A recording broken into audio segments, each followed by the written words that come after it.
Hello friends, welcome to Xmart study YouTube channel. साथियों, आज का टॉपिक है पर्यावरण और परिस्थितिकी, एनवायरनमेंट एंड इकोलॉजी, जो कि बहुत ही इंपॉर्टेंट टॉपिक है। और ये जितने भी क्वेश्चंस मैं अभी आपको कराऊंगा, ये रेलवे के विभिन्न परीक्षाओं में पूछे गए क्वेश्चंस हैं, जो कि इस बार रेलवे ग्रुप डी एग्जाम 2025 के लिए बहुत ही इंपॉर्टेंट होंगे।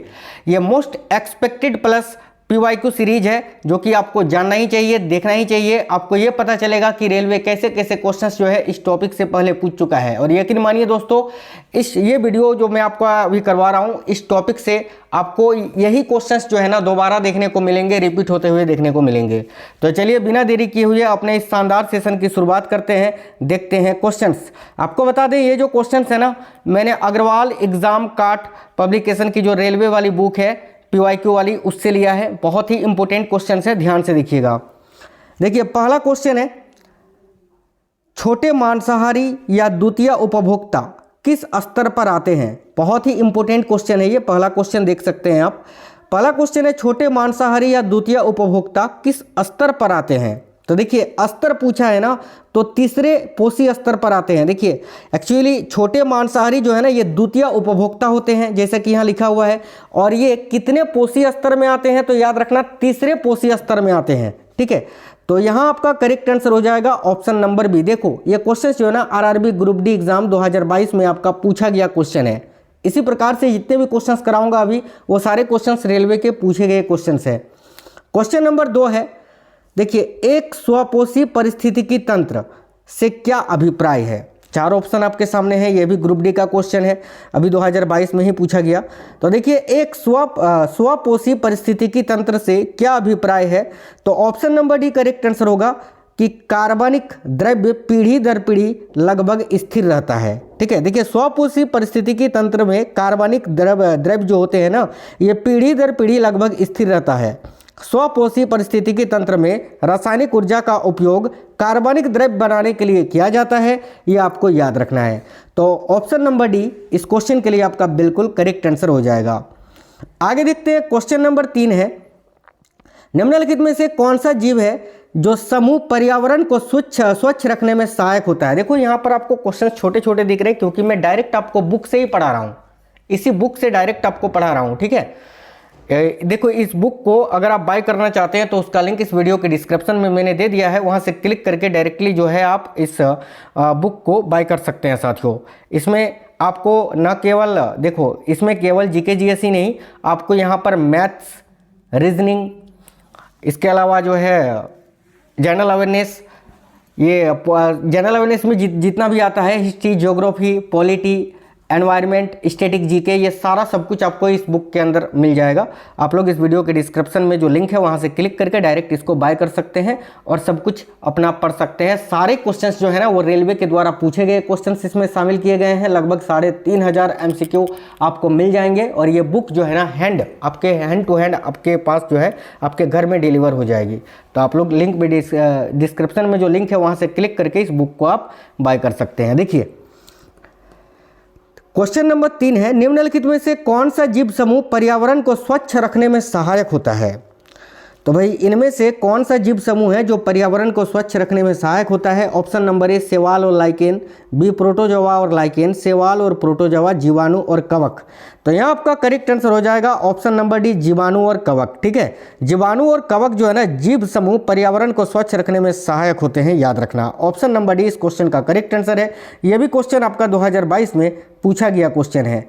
देखिए, क्वेश्चन नंबर 4 है, खाद्य श्रृंखला में प्राथमिक उपभोक्ता और माध्यमिक उपभोक्ता के बीच अंतर क्या होता है? काफ़ी अच्छा क्वेश्चन है। ऑप्शन नंबर ए में है, प्राथमिक उपभोक्ता पौधे खाते हैं और अन्य उपभोक्ता माध्यमिक उपभोक्ता पौधे और विघटित पदार्थ खाते हैं। बिल्कुल, ये तो सही है, यही आपका आंसर होगा साथियों, याद रखना। ठीक है, देखिए, खाद्य श्रृंखला में जो प्राथमिक उपभोक्ता तथा माध्यमिक उपभोक्ता के बीच अंतर होता है, वो यही होता है कि प्राथमिक उपभोक्ता पौधे खाते हैं तथा अन्य उपभोक्ता माध्यमिक उपभोक्ता पौधे और विघटित पदार्थ खाते हैं। ठीक है, तो इस हिसाब से इस क्वेश्चन का आंसर आपका ऑप्शन नंबर ए करेक्ट हो जाएगा। आगे देखिए, क्वेश्चन नंबर 5 है, काफ़ी अच्छा क्वेश्चन है कि बायोडाइवर्सिटी किसे संदर्भित करती है? देखिए, बायोडाइवर्सिटी जो है ना, वो किसे संदर्भित करती है? याद रखिए, करेक्ट आंसर होगा ऑप्शन नंबर बी, पृथ्वी पर जीवन की विविधता को। ठीक है, बायोडाइवर्सिटी किसे संदर्भित करती है? ऑप्शन नंबर बी करेक्ट होगा, पृथ्वी पर जीवन की विविधता को। तो ऑप्शन नंबर बी इस क्वेश्चन के लिए आपका बिल्कुल करेक्ट आंसर हो जाएगा। आगे देखिए क्वेश्चन नंबर 6 है, जानवरों में उनके पर्यावरण के साथ संबंधों के अध्ययन को क्या कहा जाता है? बहुत इंपॉर्टेंट क्वेश्चन है। देखिए ये आरआरबी जेई सीबीटी 1 2019 में पूछा गया क्वेश्चन है साथियों। तो जानवरों में उनके पर्यावरण के साथ संबंधों के अध्ययन को क्या कहा जाता है? देखिए option number D correct answer हो जाएगा, इकोलॉजी। सिंपल क्वेश्चन था, है ना, इकोलॉजी करेक्ट आंसर है। आगे देखिए, भारत सरकार द्वारा, क्वेश्चन नंबर 7, भारत सरकार द्वारा राष्ट्रीय हरित अधिकरण की स्थापना कब की गई थी? साथियों वेरी वेरी इंपॉर्टेंट क्वेश्चन है, आरआरबी एनटीपीसी 2021 में पूछा गया क्वेश्चन। तो भारत सरकार द्वारा राष्ट्रीय हरित अधिकरण की स्थापना कब की गई थी? देखो करेक्ट आंसर हो जाएगा 2010 में। काफ़ी अच्छा क्वेश्चन है, याद रखिए 2010। भारत सरकार द्वारा नेशनल ग्रीन ट्रिब्यूनल की स्थापना 18 अक्टूबर 2010 को नेशनल ग्रीन ट्रिब्यूनल एक्ट 2010 के तहत की गई थी, याद रखना। बहुत ही अच्छा क्वेश्चन है ये। अगला क्वेश्चन है क्वेश्चन नंबर 8, निम्नलिखित में से कौन मुख्य रूप से ओजोन परत के ह्रास का कारण बनता है? तो भाई इनमें से कौन मुख्य रूप से ओजोन परत के ह्रास का कारण बनता है? ऑप्शन नंबर ए है क्लोरोफ्लोरोकार्बन यानी CFC। ठीक है, विमानन ईंधन, रेडियोधर्मी किरणें और ज्वालामुखी विस्फोट। तो यहाँ आपका करेक्ट आंसर साथियों ऑप्शन नंबर ए हो जाएगा बिल्कुल। ठीक है, option number A correct answer है क्लोरोफ्लोरोकार्बन। ये तो आप आसानी से कर सकते थे, सरल क्वेश्चन था। तो क्लोरोफ्लोरोकार्बन यहाँ करेक्ट आंसर हो जाएगा। क्वेश्चन नंबर 9 है, निम्नलिखित में से कौन सा जीवाश्म ईंधन के जलने के कारण उत्पन्न परिणाम नहीं है पूछा है। ध्यान से देखिएगा क्वेश्चन, एग्जाम में गलत मत करना। ये क्वेश्चन आरआरबी ग्रुप डी 2022 में पूछा गया क्वेश्चन है। तो निम्नलिखित में से कौन सा जीवाश्म ईंधन के जलने के कारण उत्पन्न परिणाम नहीं है? चलिए ऑप्शंस चेक करते हैं। नाइट्रोजन और सल्फर के ऑक्साइडों का निर्माण नहीं, ये तो जीवाश्म ईंधनों के जलने के कारण ही उत्पन्न होती है। अम्ल वर्षा, बिल्कुल ये भी जो है ना जीवाश्म ईंधन के जलने के कारण ही उत्पन्न होता है। अम्ल वर्षा बेसिकली SO2 और NO2 के कारण उत्पन्न होता है। ठीक है, सी में वायुमंडल की ऊपरी परतों में ओजोन के स्तरों में कमी।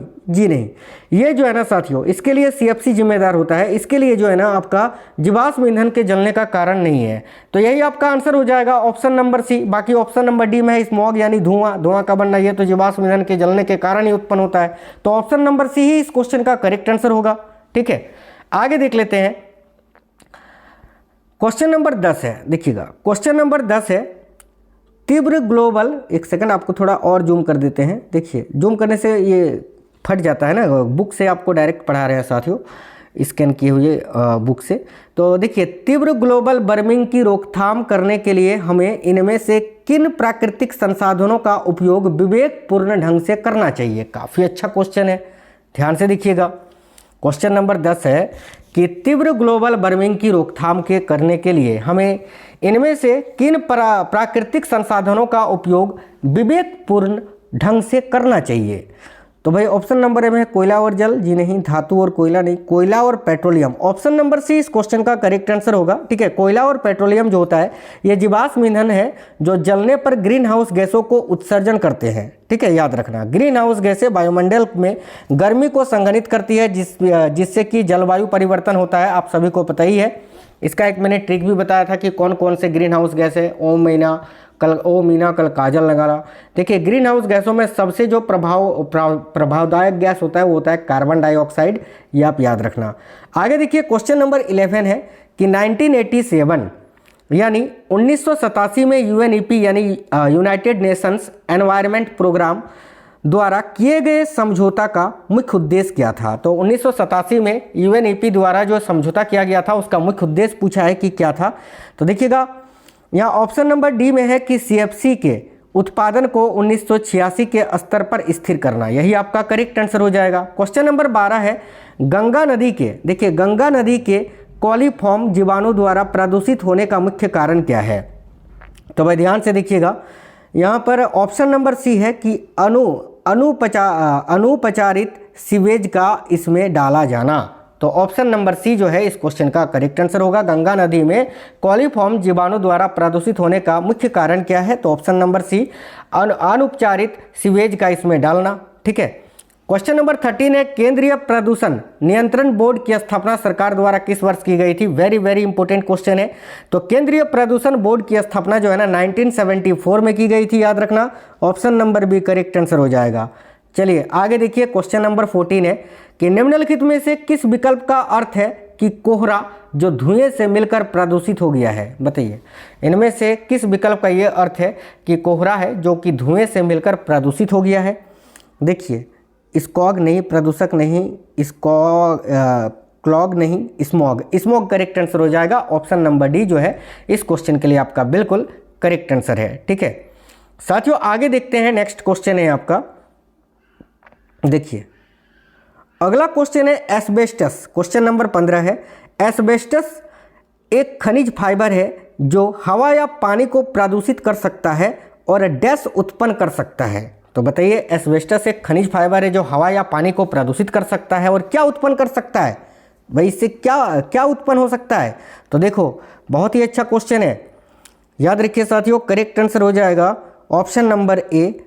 देखो, या तो मेसोथेलीमिया हो सकता है, फेफड़ों का कैंसर हो सकता है, और देखिए एस्बेस्टोसिस भी हो सकता है। ये सारे रोग हैं जो कि एस्बेस्टस के कारण उत्पन्न होता है। तो ऑप्शन नंबर ए इस क्वेश्चन के लिए आपका बिल्कुल करेक्ट आंसर हो जाएगा। क्वेश्चन नंबर 16 है, निम्नलिखित में से किस गैस के सल्फर डाइऑक्साइड और कार्बन मोनोऑक्साइड के साथ मिलने की वजह से अम्ल वर्षा होती है?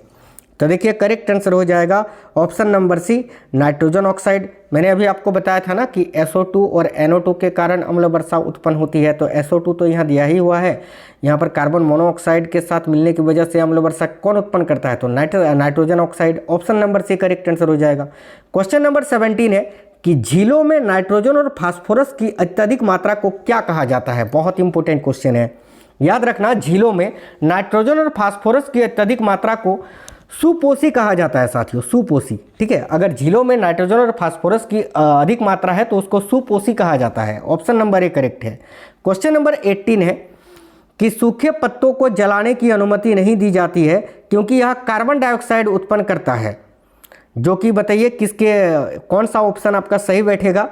ए में है कि जो एक ग्रीन हाउस गैस है तथा इससे ग्लोबल वार्मिंग होती है। बिल्कुल यार, कार्बन डाइऑक्साइड गैस तो मैंने बताया ना सबसे ज़्यादा प्रभाव डालता है ये ग्रीन हाउस, ये ग्लोबल वार्मिंग में सबसे अच्छा ये ग्रीन हाउस गैस माना जाता है। तो जो एक ग्रीन हाउस गैस है तथा इससे ग्लोबल वार्मिंग होती है। तो ऑप्शन नंबर ए ही जो है इस क्वेश्चन के लिए आपका बिल्कुल करेक्ट आंसर हो जाएगा। ठीक है। क्वेश्चन नंबर 19 है कि निम्नलिखित में से कौन सा पक्षी गंभीर रूप से लुप्त प्राय प्रजाति है? बताइए, इनमें से कौन सा पक्षी है जो गंभीर रूप से लुप्त प्राय प्रजाति है, यानी लुप्त हो चुका है? तो देखिए यहाँ करेक्ट आएगा, कौवा तो नहीं, अभी भी देखते हो, कोयल भी नहीं, मोर भी नहीं।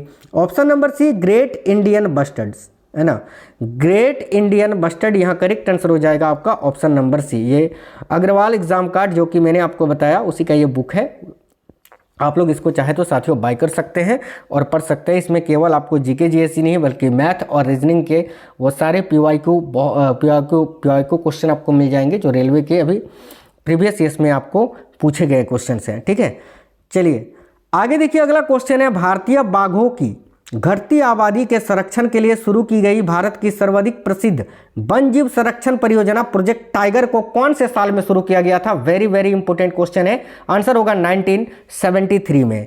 तो भाई ऑप्शन नंबर बी इस क्वेश्चन का करेक्ट आंसर हो जाएगा 1973 में, याद रखिएगा। नेक्स्ट क्वेश्चन है क्वेश्चन नंबर 21।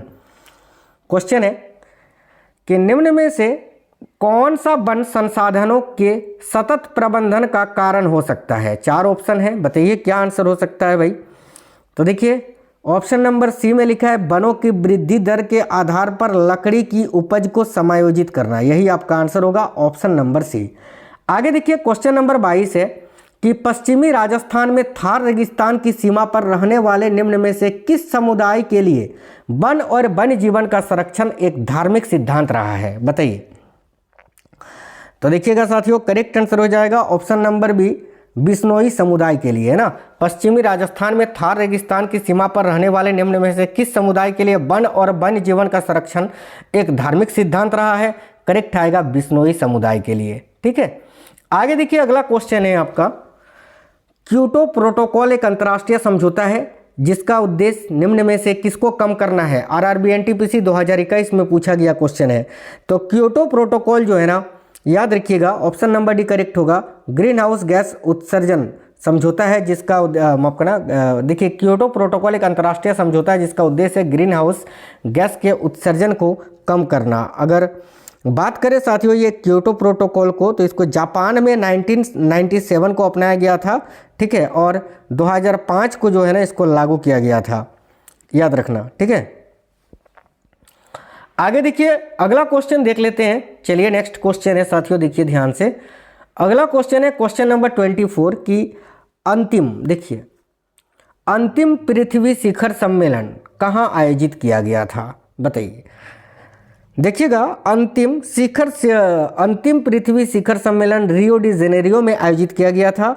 और ये कब आयोजित किया गया था, तो याद रखिएगा 2012 में। बहुत ही अच्छा क्वेश्चन है कि अंतिम पृथ्वी शिखर सम्मेलन कहाँ पर आयोजित किया गया था, तो ब्राज़ील के रियो डी जेनेरियो में 2012 में। ठीक है, क्वेश्चन नंबर 25 है कि वायुमंडल के उच्च स्तरों पर स्थित ओजन डैश अणु पर कार्यरत यूवी यानी अल्ट्रावायलेट विकिरण का एक उत्पाद है। देखिए करेक्ट आंसर क्या हो जाएगा इस क्वेश्चन के लिए। Option number A oxygen, oxygen he correct answer है ना, ऑक्सीजन बिल्कुल करेक्ट आंसर हो जाएगा। ग्रुप डी 2022 का क्वेश्चन है। क्वेश्चन नंबर 26 है, निम्न में से किस भाषा को भारत में शास्त्रीय भाषा का दर्जा प्रदान नहीं किया गया है। बताइए इनमें से कौन सा भाषा है जो भारत का शास्त्रीय भाषा नहीं है। तो भाई यहाँ कन्नड़ तो है ही है। ठीक है, देखिए कन्नड़ बिल्कुल है, मलयालम भी है, तेलुगु भी है, मैथिली नहीं है। तो मैथिली करेक्ट होगा, ऑप्शन नंबर सी। अगला है गंगा नदी को संकटापन नदी कहे जाने का मुख्य कारण क्या है। बताइए गंगा नदी को संकटग्रस्त नदी क्यों कहा जाता है। ए में है इस पर बहुत सारे बांध है, नहीं, जल जीवन में कमी हो रही है इस कारण। ऑप्शन नंबर भी करेक्ट आएगा क्योंकि इसमें जल जीवन में कमी हो रही है, इस कारण गंगा नदी को संकटापन्न नदी कहा गया है। ऑप्शन नंबर भी करेक्ट होगा। क्वेश्चन नंबर 28 है कि उच्च पोषी स्तरों में रसायनों के संचयन की प्रक्रिया को क्या कहा जाता है। तो उच्च पोषी स्तरों में रसायनों के संचयन की जो प्रक्रिया है इसको क्या कहा जाता है साथियों। देखिए ऑप्शन नंबर डी जैविक आवर्धन कहा जाता है। वेरी वेरी इंपॉर्टेंट क्वेश्चन है, याद रखना जैविक आवर्धन। अगला क्वेश्चन है देखिएगा क्वेश्चन नंबर 29। देखिए साथियों स्कैंडिनेविया एक सांस्कृतिक क्षेत्र है जो कि डैश महाद्वीप में स्थित है। बताइए स्कैंडिनेविया एक क्या है, तो सांस्कृतिक क्षेत्र है जो कि किस महाद्वीप में स्थित है। याद रखिए करेक्ट आएगा यूरोप में स्थित है ये। Option number D correct answer होगा यूरोप। तो साथियों ये बहुत ही इंपॉर्टेंट क्वेश्चंस थे। ठीक है, रेलवे के द्वारा अभी पूछे गए क्वेश्चंस। देखो इस बुक को आप बाय करना चाहते हैं तो उसका लिंक मैं इस वीडियो के डिस्क्रिप्शन में दे देता हूं। आप लोग डायरेक्टली examkart.in पर लॉगिन करके जो है ना इस बुक को बाय कर सकते हैं साथियों। ये एग्ज़ाम कार्ट देखिए अग्रवाल एग्ज़ाम कार्ट का जो है स्पेशल एडिशन है जो रेलवे के सभी एग्ज़ाम के लिए इम्पोर्टेंट है। इसमें RRB NTPC, RRB group D, RRB JE, RRB ALP technician सभी एग्जाम के लिए फ़ायदेमंद होंगे। आपके chapter wise, type wise, exam wise आपको क्वेश्चन दिया हुआ है। फुली क्वेश्चन बैंक आप कर सकते हैं। इसमें आपको गणित, तर्क शक्ति यानी रीजनिंग, सामान्य अध्ययन और सामान्य विज्ञान सब कुछ आपको मिल जाएंगे। ठीक है, देखिए बात करें साथियों इसमें 89 अध्याय हैं और 34,000 से भी अधिक जो है ना TCS के द्वारा पूछे गए PYQ हैं। और देखिए इस बुक की बात करें तो इसमें जो है ना इस बुक के लेखक की बात करें तो इसमें काजल सिहाग मैम हैं, वरुण अवस्थी सर हैं और अरुण कुमार सर जो हैं वो शामिल हैं, जो कि आप जानते हैं बहुत ही अच्छे टीचर हैं। तो इस बुक को डायरेक्ट अगर आप लिंक के सहायता से खरीदना चाहते हैं तो उसका लिंक मैं इस वीडियो के डिस्क्रिप्शन में दे देता हूं। और ये बुक जो है ना आपके घर पे डायरेक्टली रिसीव हो जाएगी आपके हैंड में। आप वहाँ से जो है ना इसको अच्छे से पढ़ सकते हैं। तो साथियों अगर आप इंटरेस्टेड हैं तो इस बुक को बाय ज़रूर करिएगा एक बार, क्योंकि इसमें जितने भी क्वेश्चंस हैं वो रेलवे के द्वारा पूछे गए क्वेश्चंस है, PYQ क्वेश्चंस है। और आपको खुद पता है कि रेलवे के एग्जाम में प्रीवियस ईयर्स के क्वेश्चंस कितने महत्वपूर्ण होते हैं। तो चलिए फिर मिलते हैं आपसे नेक्स्ट वीडियो में। जय हिंद साथियों, वंदे मातरम।